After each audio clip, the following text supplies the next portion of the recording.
Et merci d'être patiente avec moi parce que je suis pas francophone. Donc, je vais probablement chercher mes mots et faire des erreurs. Moi, je m'appelle Anke van der Velde. Je suis en charge des partenariats à l'OIM en Belgique et au Luxembourg.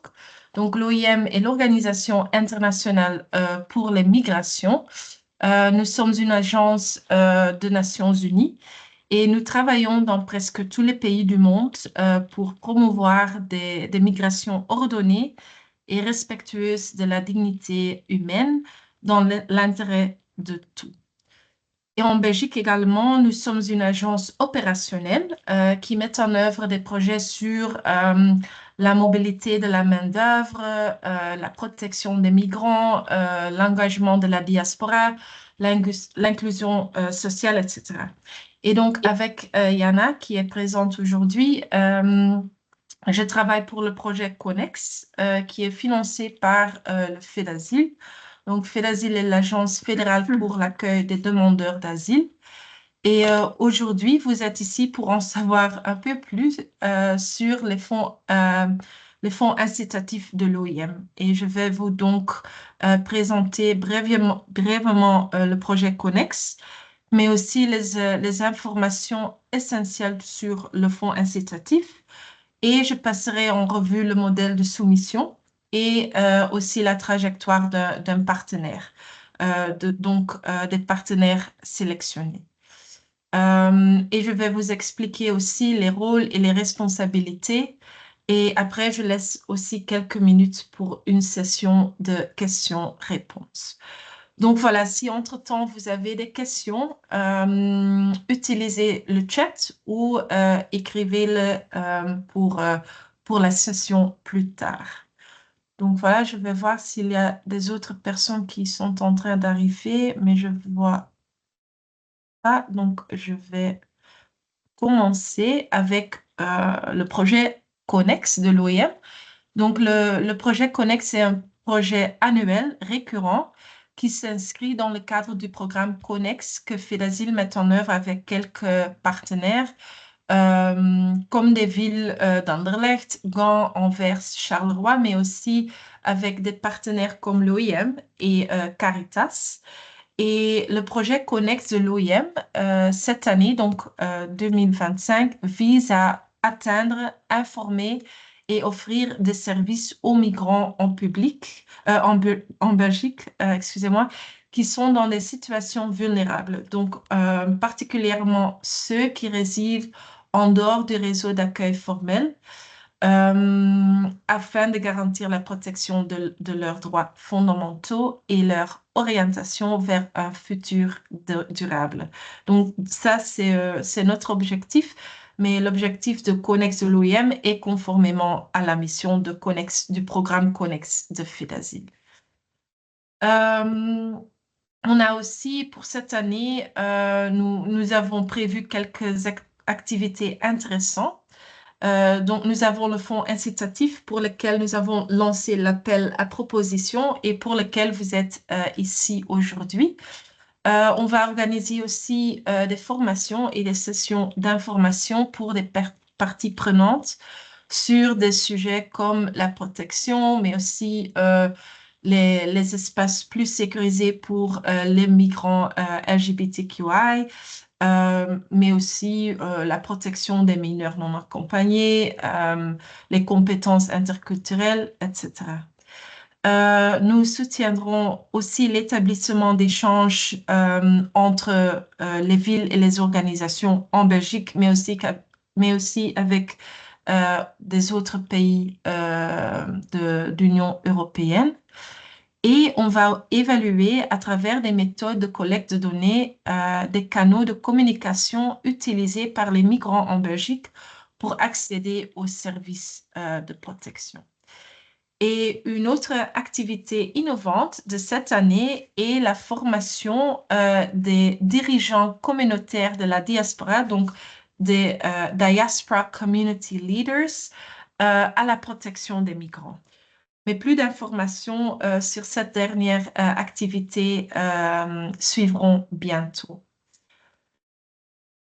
Voilà, regardons de plus près le fonds incitatif de 2025. Le fonds incitatif vise à soutenir les organisations de la société civile et les services publics dans la mise en place ou la continuation d'activités communautaires innovantes en Belgique liées au large éventail d'outils de protection pour les migrants.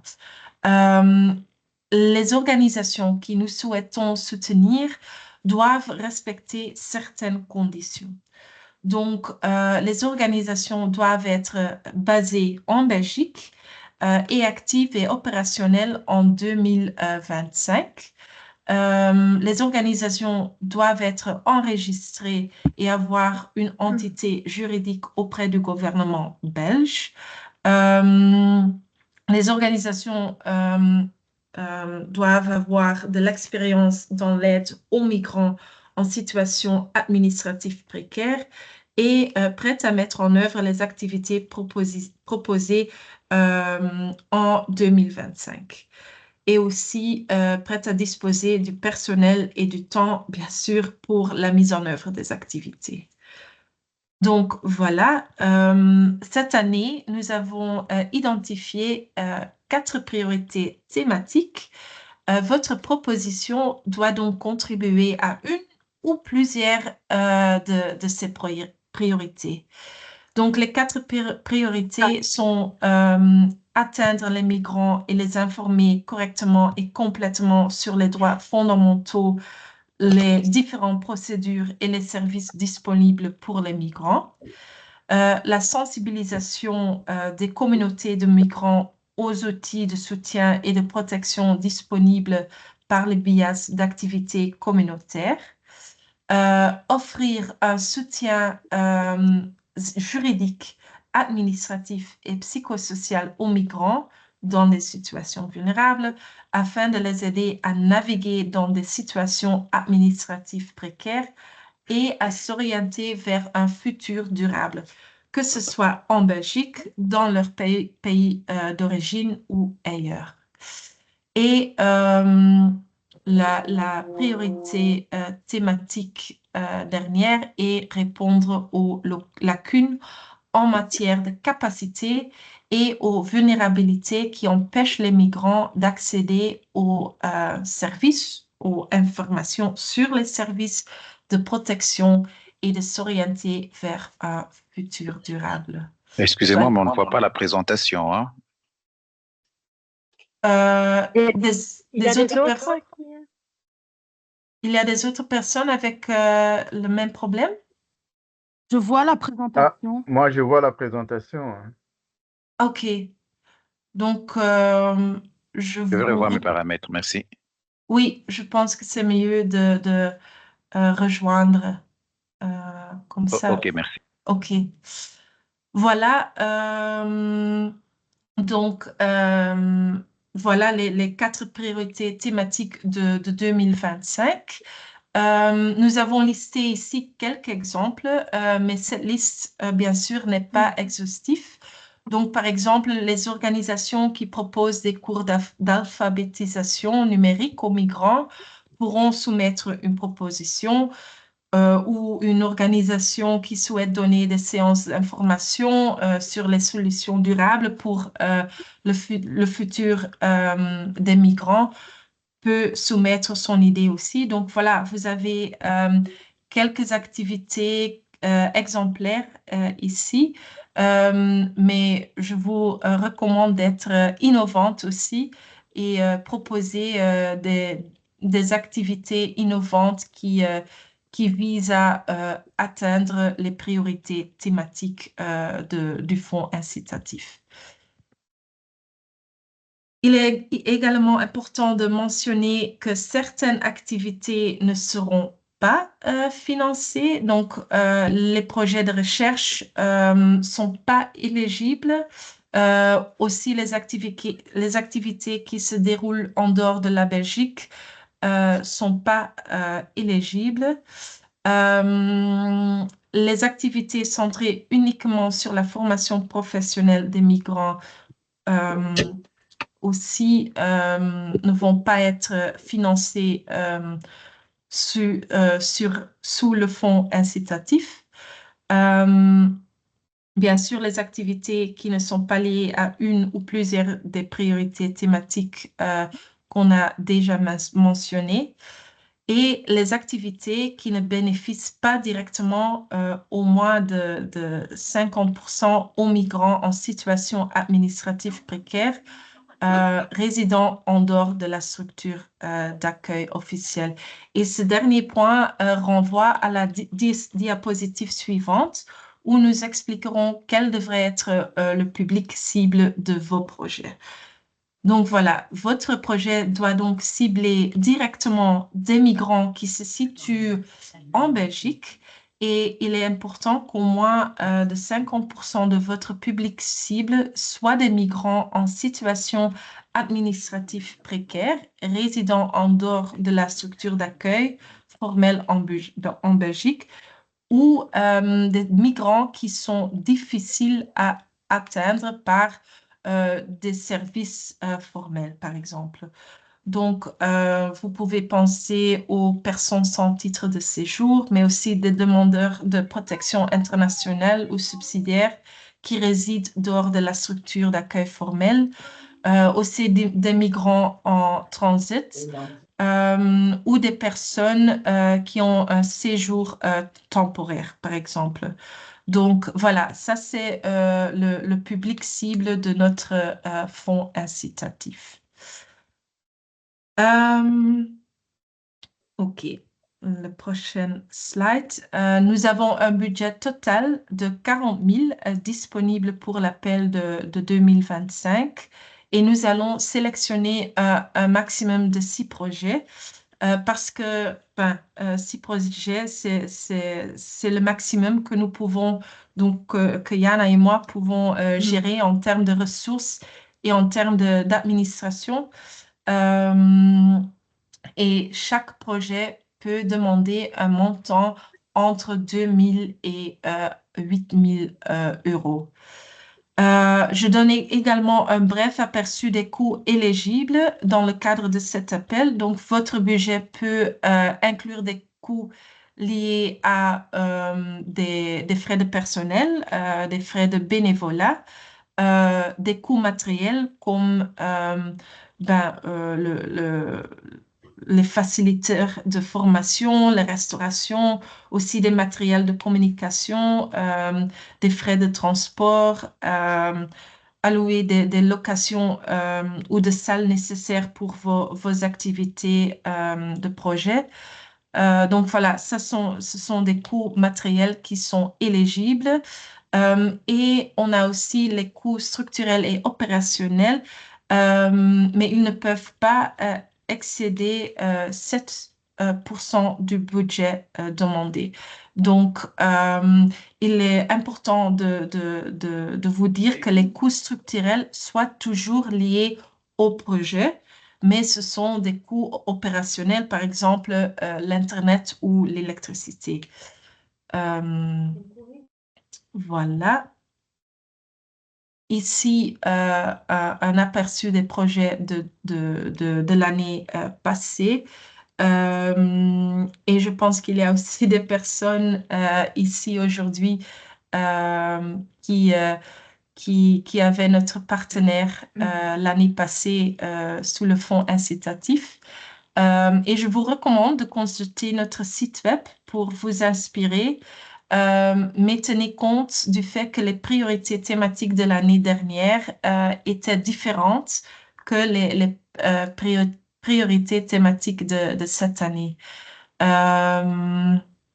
Donc, il est possible que vous pouvez voir des activités qui ne sont peut-être pas ou plus pertinentes pour le fonds incitatif de cette année.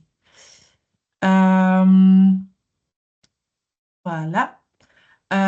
Donc, voilà toutes les informations essentielles dont vous avez besoin pour l'appel.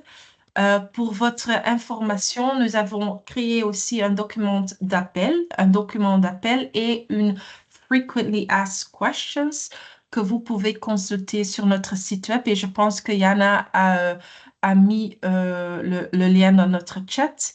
Donc, veuillez consulter le lien pour toutes les questions, toutes les informations d'appel. Aussi, les informations sur les projets de l'année dernière. Voilà, maintenant, je voudrais passer en revue notre modèle de soumission. En général, on vous demande de bien vouloir respecter la limite des mots parce que sinon, on doit corriger ou évaluer des documents de centaines de pages. Donc, veuillez bien respecter la limite des mots. Le formulaire de soumission se compose de deux sections. La première section nous donne un aperçu général de votre projet. Donc, nous vous demandons de remplir le nom de votre organisation, le titre de votre projet, le champ d'action, soit Bruxelles, Gand, mais aussi, je ne sais pas, Rousselard, Charleroi, Namur. Donc, voilà, il faut que vous remplissez le champ d'action là. Mais aussi les priorités auxquelles votre projet contribuera, votre public cible et une estimation des personnes que vous souhaitez atteindre directement et indirectement.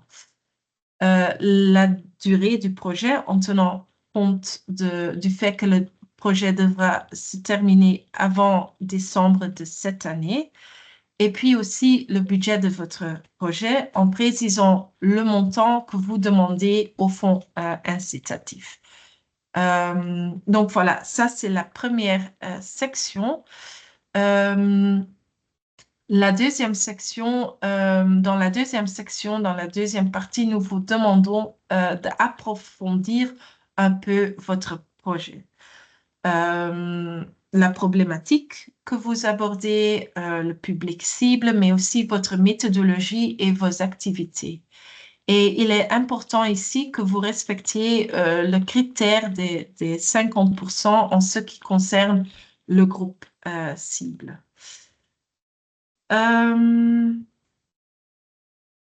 Voilà. Cette année, nous vous demandons, donc pour ceux qui ont déjà postulé l'année dernière, cette année, nous vous demandons également de réfléchir aux résultats immédiats que vous souhaitez atteindre avec vos activités et de quantifier ces résultats. Donc, combien de migrants souhaitez-vous informer sur un certain sujet? Combien de flyers allez-vous imprimer, etc. Donc, essayez d'être précis dans le formulaire, car nous demanderons à chaque projet sélectionné de nous fournir plus tard une matrice de résultats plus détaillée avec des indicateurs de performance. Bien sûr, nous serons là pour vous aider à établir la matrice de résultats, mais je pense qu'il est bon de déjà réfléchir dès cette phase, donc la phase de soumission, à qui vous souhaitez exactement atteindre et aux outils que vous souhaitez créer. Donc, c'est vraiment pour vous, pour déjà réfléchir sur les résultats, les activités, les indicateurs de performance, etc. Donc, voilà. Ça, c'est dans cette partie du formulaire. Ici, on vous demande d'indiquer l'expérience de votre organisation avec le public cible et les activités. Et le point 2.6 est justement indiquer les membres du personnel qui travailleront sur le projet. Donc, on sait que certains projets seront menés aussi par plusieurs partenaires. Donc, on a une petite section où on vous demande de décrire le rôle de chaque partenaire dans le partenariat. Nous demandons aussi à chaque projet de lister les acteurs qui aideront, par exemple, à organiser votre séance d'information ou qui vont aider à fournir, je ne sais pas, les salles de formation ou qui va vous aider à euh, implémenter vos activités. Ici, il est aussi important de noter que des propositions par ou en collaboration avec des organisations de terrain, donc des organisations de la diaspora ou gérées par des migrants, seront évaluées plus positivement. Donc, pour celles organisations qui peut-être ne sont pas des organisations de terrain ou de la diaspora, de la diaspora, on vous recommande de voir avec des autres organisations de terrain, de peut-être soumettre une proposition ensemble, par exemple.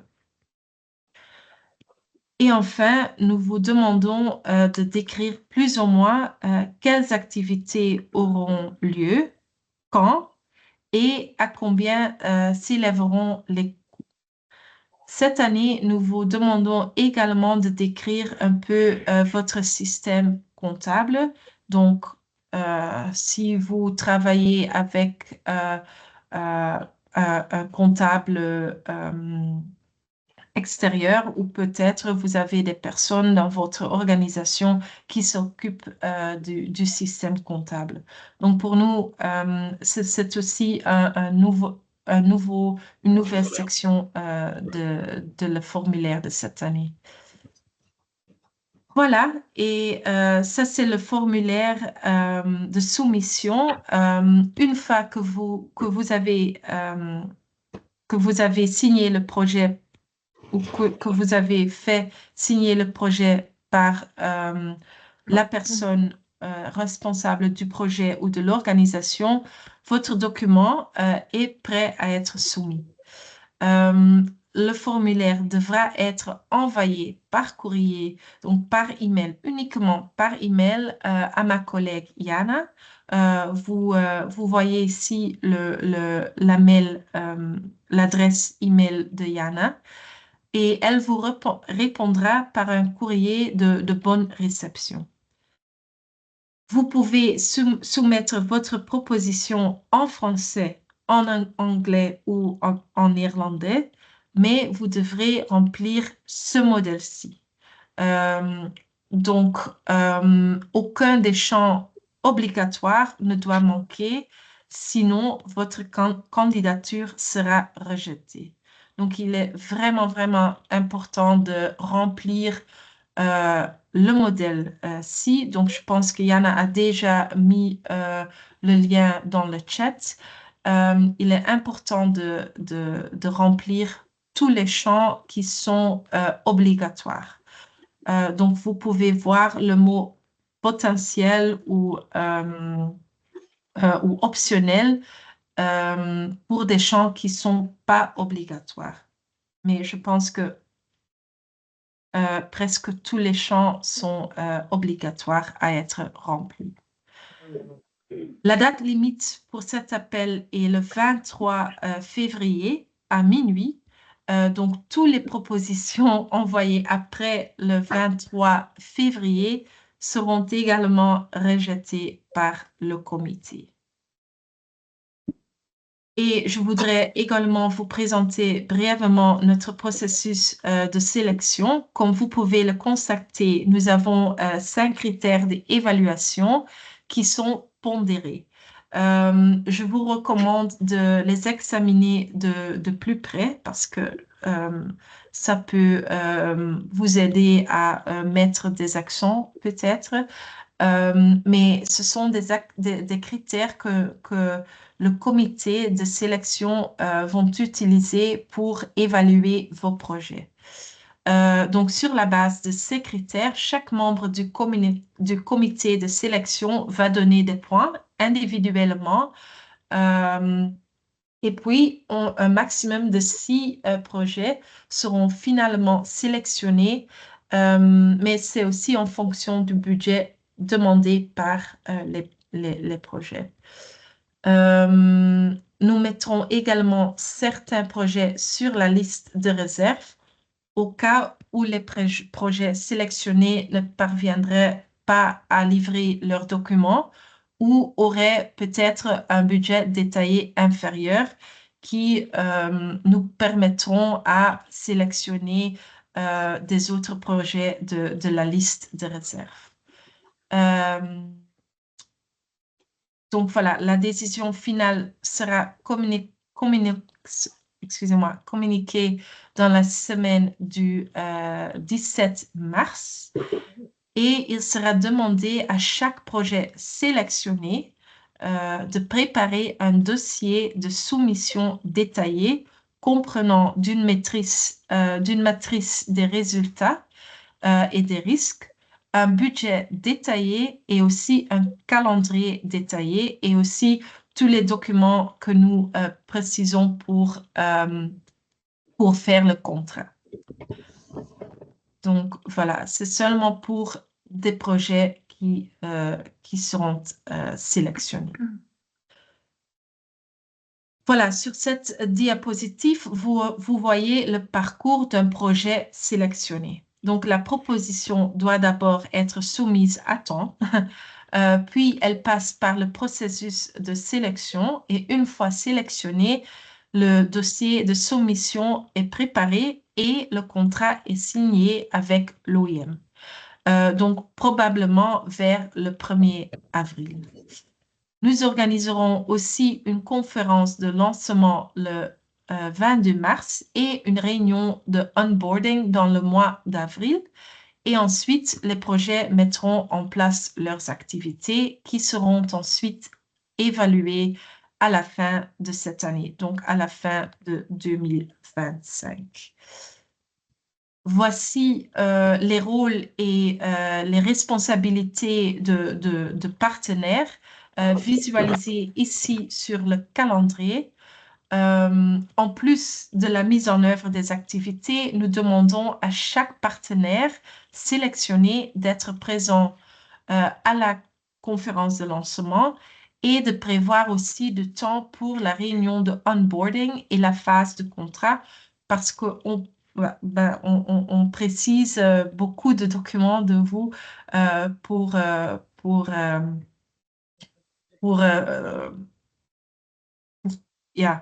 préparer le contrat entre l'OIM et le partenaire. Nous organiserons aussi une réunion à mi-parcours pour vérifier l'avancement du projet, identifier certains obstacles pour vous aider aussi. On est là pour vous et la réunion à mi-parcours, je pense que ça sera très utile pour tous les projets sélectionnés de voir comment le projet avance.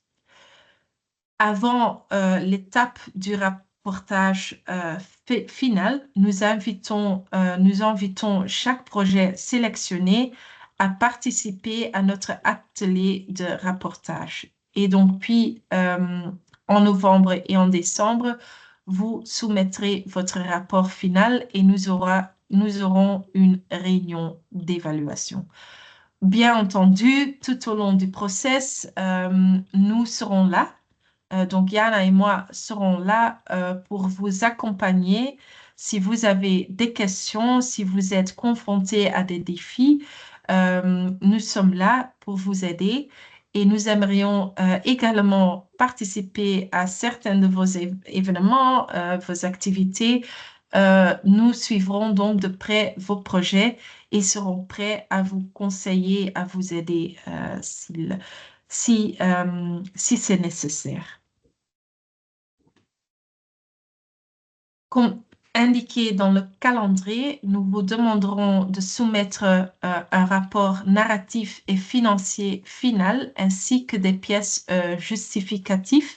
Donc, par exemple, des factures, des tickets, je sais pas, des factures de ceux qui donnent des services à votre organisation.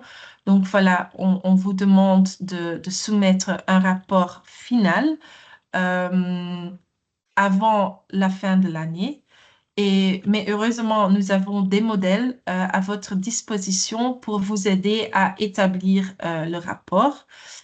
Et pour les organisations qui souhaitent en faire usage, nous disposons également d'un système de remboursement intermédiaire. Ainsi, si vous avez collecté en un mois plus de 1 000 € de frais, vous pouvez soumettre un rapport financier intermédiaire avec un petit rapport narratif et accompagné de vos pièces justificatives, euh, comme des factures. Et voilà, après, nous vous rembourserons les frais éligibles. Mais ce système relève entièrement de la discrétion de l'organisation, donc vous pouvez choisir d'utiliser ou non de ce système de remboursement intermédiaire. Voilà, nous sommes presque à la fin de la présentation. Nous avons laissé le meilleur pour la fin. Le 22 mars, nous organiserons à Bruxelles une conférence de lancement. Donc, suite aux commentaires que nous avons reçus de nos partenaires, de nos précédents partenaires du Fonds incitatif, nous organisons une journée pour tous les candidats au fonds, donc des candidats retenus ou non. Donc, pour tous ceux, pour toutes les organisations qui soumettent un document, une soumission, on organise cette journée pour faire connaissance, pour apprendre les uns des autres et renforcer vos capacités en matière de gestion de projet, en matière de protection des migrants, la gestion financière, etc. Donc, je pense que ça sera très utile pour toutes les organisations. La participation des projets sélectionnés est obligatoire car la conférence fera partie de votre onboarding. Mais comme j'ai déjà dit, je pense que cela est également pertinent pour toutes les organisations qui participent au fonds incitatif. Donc, pour toutes les organisations qui ont soumis votre candidature pour le fonds. Donc, nous espérons vraiment que vous mettrez cela à votre agenda et que nous vous y verrons. Nous fournirons un lien d'inscription à tous les candidats au fonds incitatif. Donc, Yana, quand vous soumettez votre candidature, Yana va vous répondre avec un email de bonne réception et aussi avec le lien d'enregistrement pour la conférence de lancement.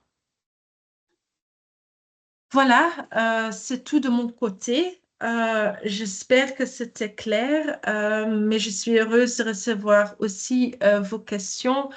Yana a déjà mis les liens vers notre page web, mais aussi vers le formulaire de soumission, notre foire aux questions et aussi le document avec l'appel à proposition. Mais voilà, si vous avez des questions, n'hésitez pas à lever votre main ou d'utiliser le chat. Je vais voir s'il y a des personnes. Joachim, oui, vas-y.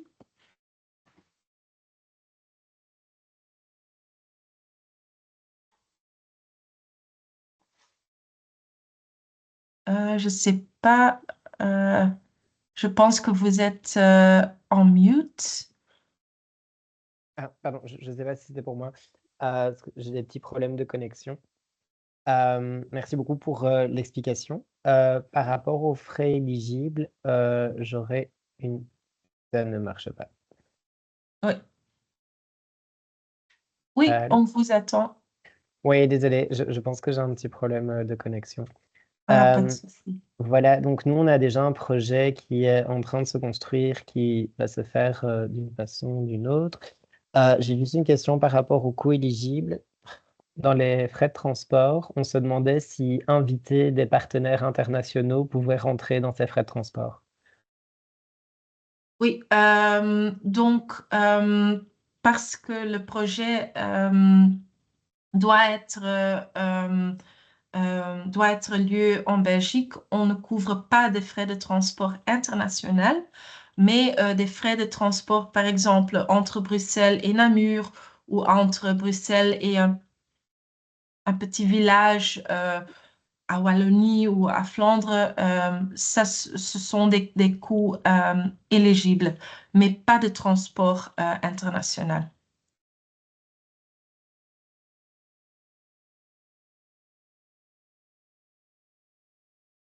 Merci pour votre question. Il y a des autres questions par rapport aux coûts éligibles, par rapport aux thématiques, aux priorités thématiques. Ah, Sylvia, vas-y. Oui, anche merci. Je voudrais savoir demander quel est le taux de réussite normalement, combien de projets vous recevez normalement. Mhm, mhm. Donc, normalement, on reçoit entre 20 et 30 projets. Et donc, on sélectionne un maximum de 6 projets.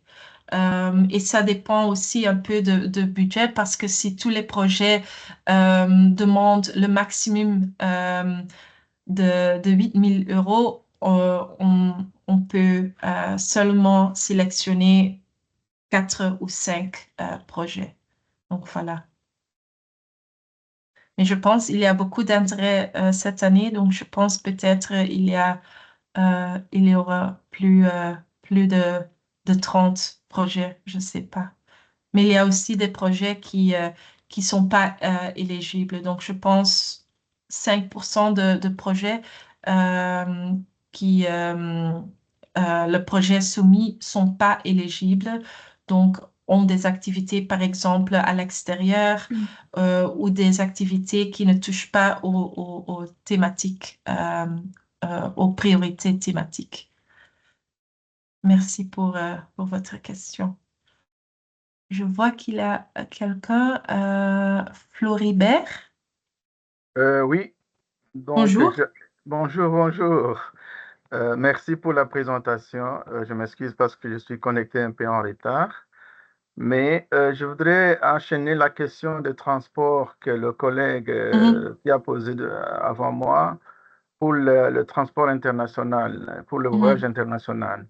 J'ai compris, mais si la personne qui il est un partenaire international est en Belgique, est-ce qu'on peut le prendre son séjour belge, les frais de son séjour belge sont éligibles ou pas?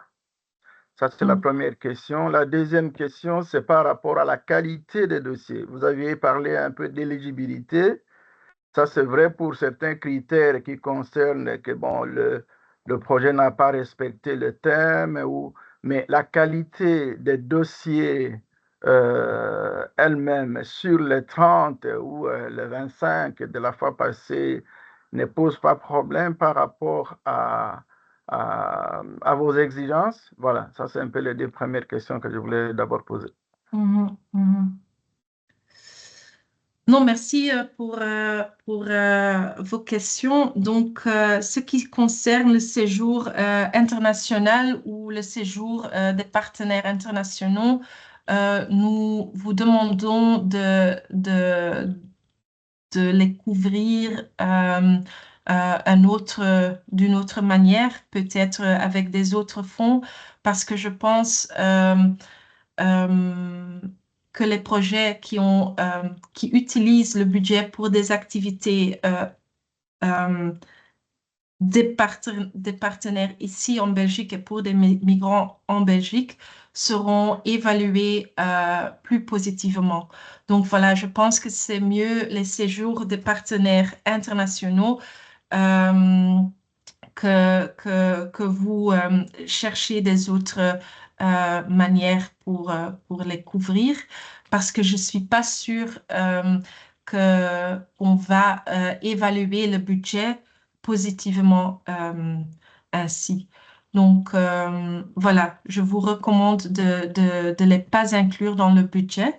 En ce qui concerne les qualités de dossier, donc voilà, chaque dossier est vraiment évalué individuellement en utilisant les critères ici, donc les 5 critères, et on on a on a reçu l'année dernière des projets de l'organisation de terrain, donc les organisations de la diaspora euh, qui ont commencé leur activité l'année avant. Donc, on a, en termes d'exigence, on a,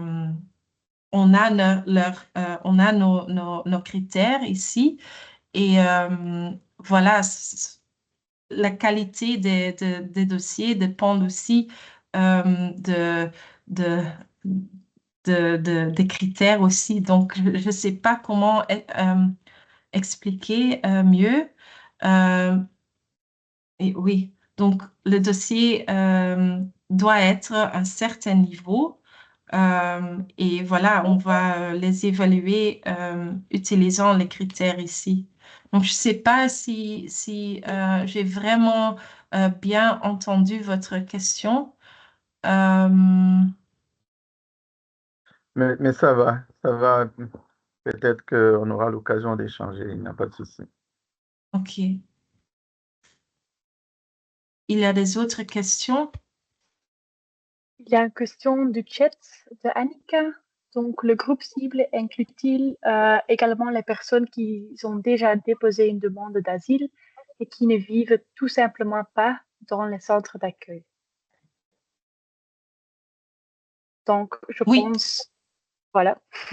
Oui, ça c'est bien sûr notre groupe cible parce que cette année donc l'année passée on inclut aussi des personnes qui vivent dans des centres d'accueil, mais pour cet appel de 2025, le groupe cible, ce sont des personnes, donc des demandeurs d'asile, entre autres, qui ne vivent pas dans des centres d'accueil. Donc, je pense que ça, c'est très important. Donc, parce qu'il est vrai que un de nos partenaires antérieurs a organisé des séances d'information pour les demandeurs d'asile dans les centres d'accueil, mais ce type d'activités ne sont pas complètement éligibles dans cet appel. Donc, il y a un threshold de 50% de groupe cible qui est donc des personnes qui résident dehors de la structure d'accueil formelle ou sont difficiles à atteindre. Donc, j'espère que cela répond à votre question. Les mineurs sont-ils inclus dans le groupe cible? Oui. Donc, aussi, il y a par exemple des mineurs qui sont en transit, qui ont peut-être pas déjà leur protection internationale, qui n'ont pas un titre de séjour, qui résident pas dans les structures, par exemple, de FEDASIL ou de Croix-Rouge. Donc, ce sont vraiment des personnes qui nous ciblons dans notre appel.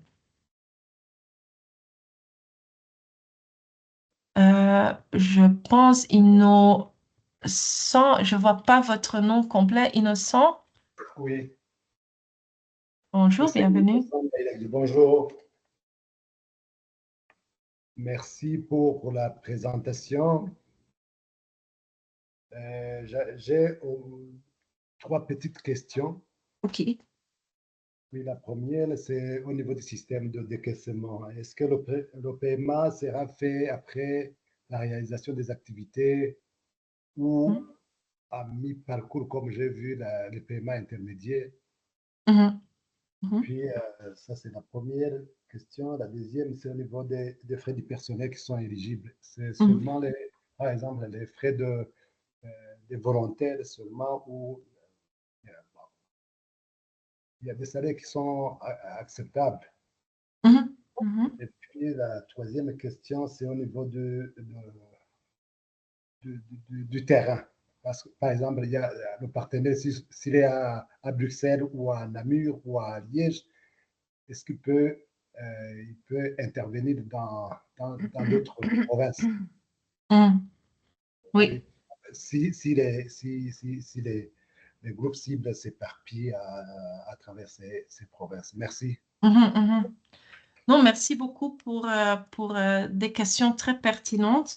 Donc, ce qui concerne les frais et le système de remboursement, donc, c'est vrai que le remboursement sera lieu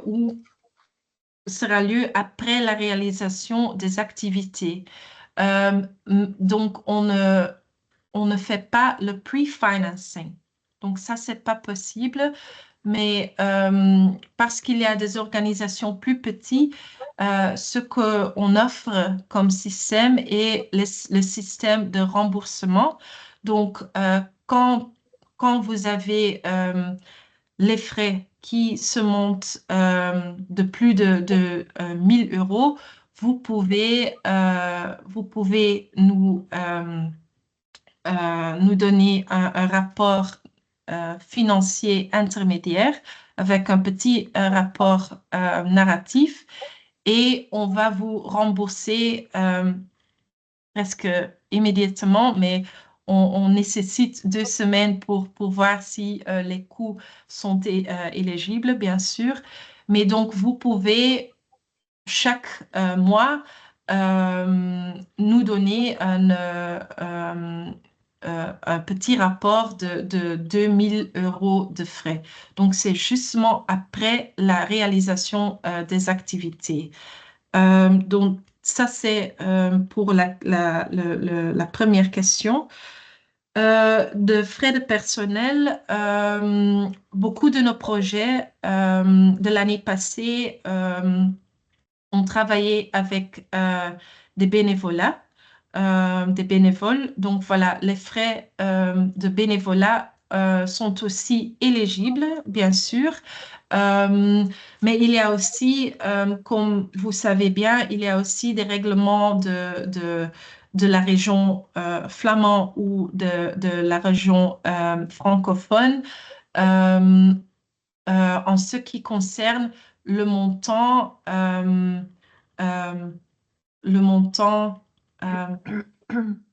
the ceiling. limité. Oui, le montant limite par jour pour des bénévoles. Donc, on vous demande de respecter, bien sûr, les règles de la région Flandre, flamand et wallonne en ce qui concerne des paiements pour des bénévoles. Oui. Et peut-être une addition et aussi d'utiliser des contrats de volontariat. Donc, oui. les deux. Ouais. Oui, Donc, on vous demande aussi d'utiliser les contrats pour des bénévoles. Et je pense dans notre kick-off, dans notre conférence de lancement, on va inviter, j'espère, quelqu'un qui peut donner un peu d'informations sur les contrats pour des bénévoles. Et je pense qu'on va vous fournir aussi avec un modèle de bénévolat. Ouais. Donc voilà, ça, c'est ma réponse. Et je pense la question, la troisième question, on invite toutes les organisations de bien vouloir euh, euh, euh, ah, Circonscrit. des activités dehors de Bruxelles parce qu'il y a énormément d'organisations qui travaillent à Bruxelles, mais on sait qu'il y a beaucoup de migrants, des personnes qui sont très difficiles à atteindre dans des autres provinces de Belgique. Donc, je peux même dire que les propositions qui proposent des activités dehors de la Bruxelles seront évalués plus positifs parce qu'on voit que beaucoup d'organisations déjà travaillent à Bruxelles. Et donc voilà, j'espère qu'il y a des organisations qui vont proposer des activités dans des provinces euh, où peut-être des services sont un peu plus difficiles à atteindre pour les migrants aussi. Donc voilà. Euh, J'espère que j'ai répondu à vos questions. S'il y a des Merci. autres questions. Merci pour la troisième. Hormis Bruxelles, est-ce que quand on est, par exemple, à Liège, c'est permis qu'on travaille dans d'autres? Oui, bien sûr, bien sûr. Et c'est pour ça qu'on a aussi comme coût éligible, comme frais éligibles, des transports ici, des frais de transport, parce qu'on Ok. sait que peut-être l'organisation est euh, à leur endroit Alger, à Liège, leur siège à Liège ou à Gand, mais peut-être voudrait avoir des activités dans des petits villages et pour Ok. ça, peut-être vous nécessitez le train ou la voiture. Donc, oui, pas de souci. Merci. Merci beaucoup. il y Est-ce a une qu'il est autre question dans le chat. Oui, je vois ici. Est-ce qu'il est Ok. possible de présenter un projet dans le cadre de cofinancement, c'est-à-dire j'ai un bailleur principal et un pourcentage peut provenir de cet appel? Oui, en effet, euh, on, euh, oui, on évalue positivement des projets, des propositions qui cherchent euh, un peu de cofinancement ou soit des autres bailleurs, soit de leurs propres ressources. Donc voilà, oui, euh, euh, il est, il est vraiment possible de présenter un projet. Vous pouvez, et je vais vous montrer aussi, mais je pense, je sais pas si vous pouvez le voir, mais ici, dans la section budget de projet, vous avez contribution demandée à l'OIM, donc c'est le budget que vous demandez du fonds incitatif, mais aussi, il est aussi ici un petit section où vous pouvez euh, remplir le budget que vous utiliserez des autres bailleurs, des autres ressources, des autres euh, oui, des autres bailleurs. Donc c'est pas là, Oui, la seule chose, c'est qu'on doit éviter le double financing. Donc, c'est le financement double. Donc, par exemple, vous organisez une séance d'information, par exemple, et vous demandez à l'OIM de couvrir les frais de la salle, mais vous demandez aussi les mêmes frais à votre bailleur. Ça, c'est un problème. Donc, ça, c'est ce qu'on appelle le double financing. Et les frais de double financing sont pas éligibles. Donc, vous devez choisir auquel bailleur euh, va soumettre vous allez soumettre votre frais, vos frais. Ah, un formulaire budget qui est spécifique à l'OIM. Oui, on a un budget, un modèle de budget, un modèle financier plus détaillé, mais dans cette phase, dans la phase de soumission, on vous, euh, on vous demande de seulement ici, dans cette partie, je pense que c'est ici, oui, la section de budget. Euh, c'est la seule section qu'on vous demande de préciser le budget. Et donc, après la sélection, après le processus de sélection, les projets sélectionnés vont recevoir de nous le formulaire budget. Donc, le formulaire qui est plus détaillé, où vous pouvez mettre tous les lignes de budget. Donc, par exemple, coordinateur du projet, X euros.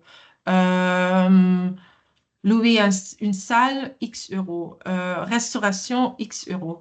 Donc, voilà, pour le moment, ce qu'on demande de vous est de spécifier le budget que vous allez demander de nous, mais aussi vous avez ici un breakdown euh, coût coût de personnel et coût matériel ou coût opérationnel. Donc voilà.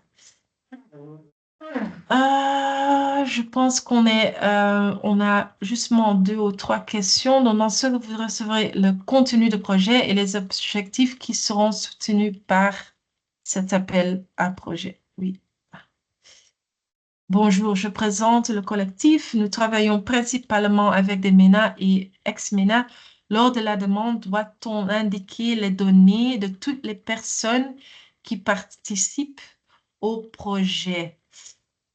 Euh, donc, en termes de personnel, de votre personnel, si vous voulez déjà indiquer le nom et le prénom de votre personnel qui vont travailler sur le projet, bien sûr, vous pouvez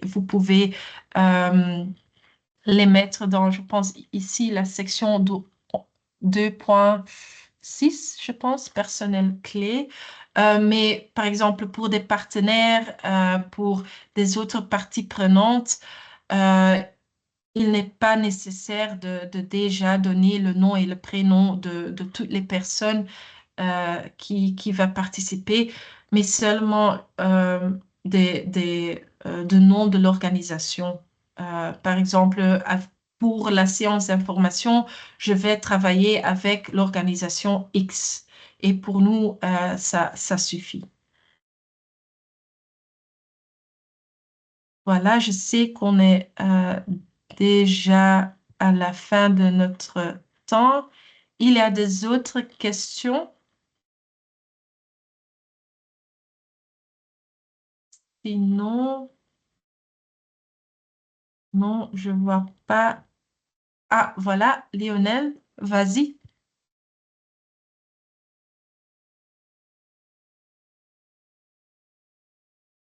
Lionel, je ne sais pas si vous êtes en train de parler, mais Je pense que vous êtes en mute. Ah, voilà.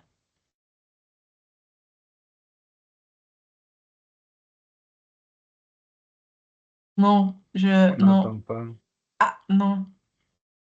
Peut-être vous pouvez écrire votre question dans le chat, non? Ou vous pouvez nous envoyer un petit email. Ah, Allô, voilà. vous m'entendez? Parfait. Maintenant, parfait. Oui? Oui.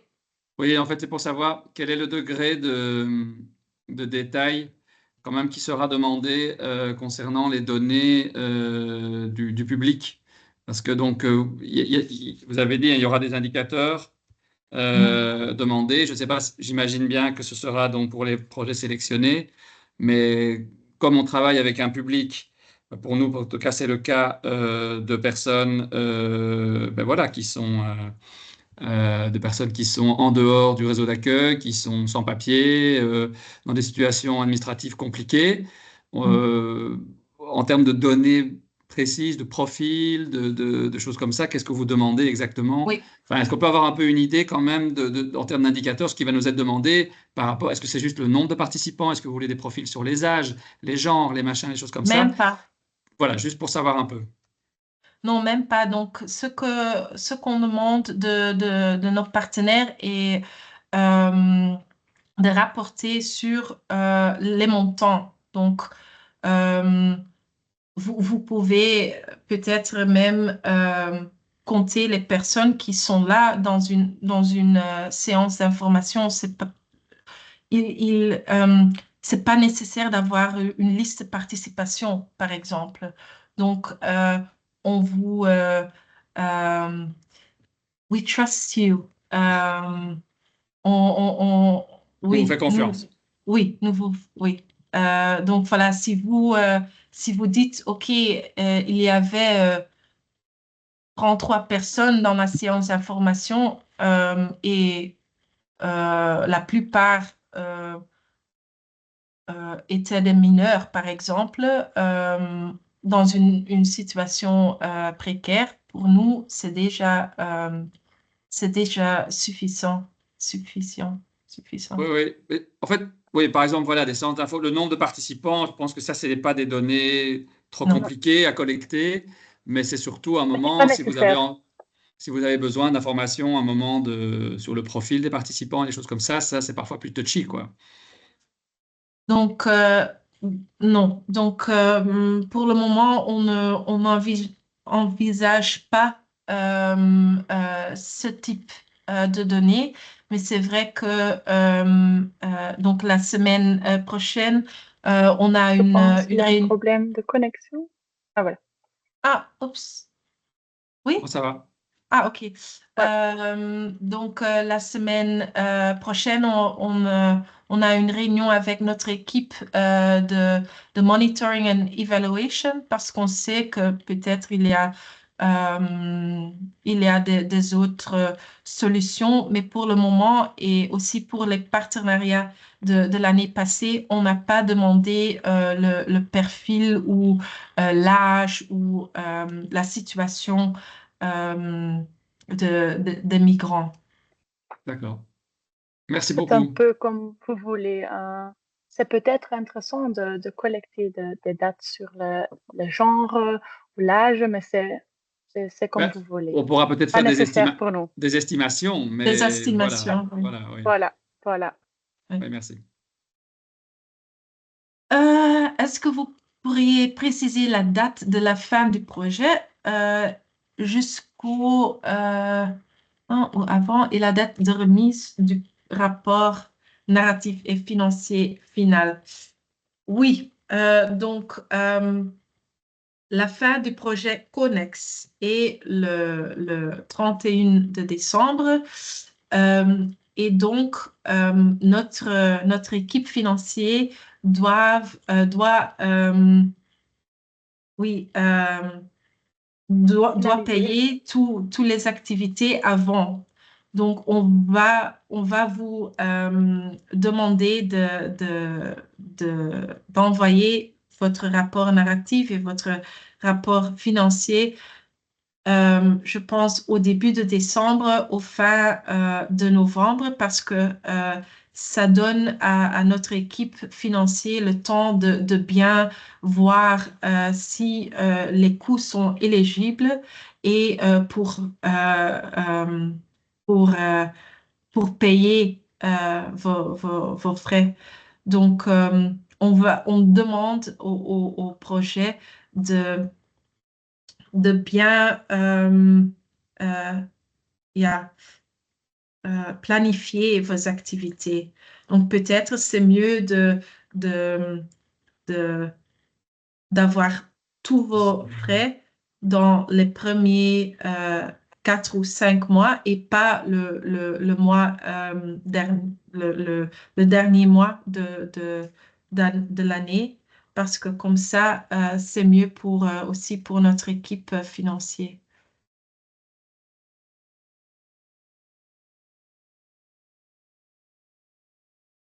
Voilà, je sais qu'on a déjà et j'ai Nicole, vas-y, je vais juste m'en voir parce que je Est-ce pense. que le volume fonctionne? Est-ce qu'on Oui, m'entend? Oui. Oui, moi j'ai une question. Donc effectivement, le projet doit être clôturé au 31 décembre 2025. oui. Est-ce que on pourrait introduire un projet qui a pour but de préparer une initiative qui sera pérenne après 2025,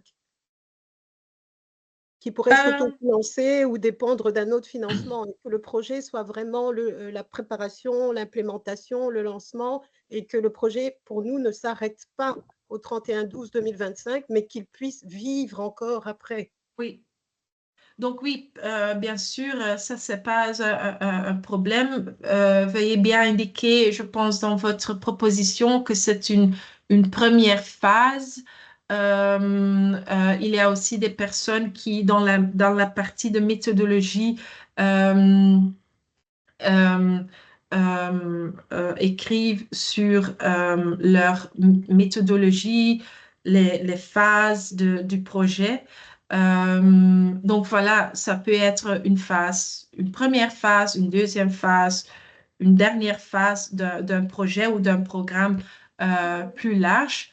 Mais tenez en compte que le fonds incitatif est toutes les années, mais c'est toujours un processus transparent et on ne peut pas vous garantir que votre projet, votre phase 2, 3, 4 sera financé les années prochaines. Donc, c'est justement, donc, il faut que que vous avez déjà un plan de durabilité en cas que votre projet n'est pas sélectionné, le fonds l'appel prochaine. Les repas fournis lors de journées de réunion, oui, ce sont éligibles.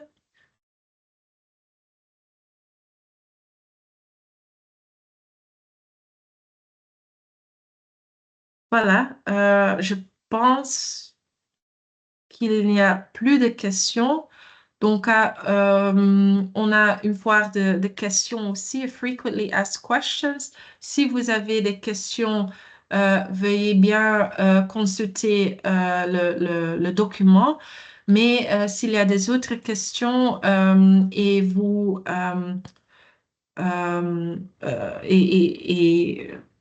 ce n'est pas dans le document de foire aux questions. Vous pouvez nous envoyer un petit email avec votre question et nous allons vous répondre, bien sûr. Justement, pour pas forget, la date limite des propositions, c'est le dimanche 23 février à minuit. Donc, vraiment, toutes les propositions envoyées après seront également rejetées automatiquement. Donc, voilà. Je suis ravie de voir qu'il y a qu'il a beaucoup d'intérêt dans notre fonds. Merci beaucoup d'être venu.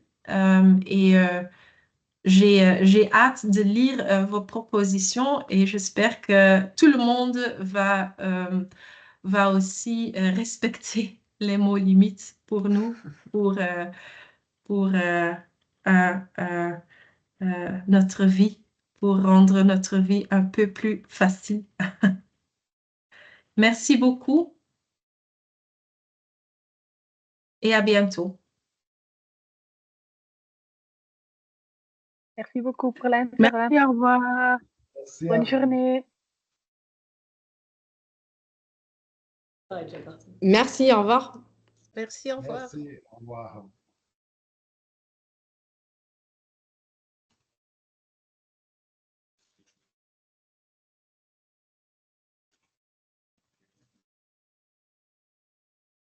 Merci, au revoir.